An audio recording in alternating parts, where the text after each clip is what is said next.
How to change the language in the Google Gemini app on Android. This tutorial shows you how to switch Gemini to your preferred language in just a few steps. First, open the Google Gemini app on your Android device. After that, tap on the menu option at the top left of the screen. From there, tap on your name at the bottom left or gear icon. At this point, look for the Settings option and tap on Language inside there, and tap on it. Let me show you.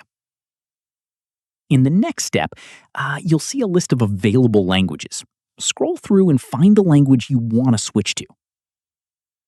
From there, tap on your preferred language to select it. At this stage, Gemini will apply the language change and reload in your selected language right away. Following this, go back to the main Gemini screen and confirm that the language has been updated correctly. Here's an important note.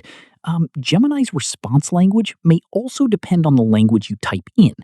If you ask a question in English, Gemini will typically respond in English regardless of your language setting. Finally, if the language still hasn't changed after trying both methods, press and hold the power button until the power menu appears, and tap Restart. Once your device is back on, open Gemini and check again. And that's it. If this guide helped you change the language in Google Gemini, give it a like, subscribe for more Android tutorials, and tap the bell icon for updates. See you in the next one.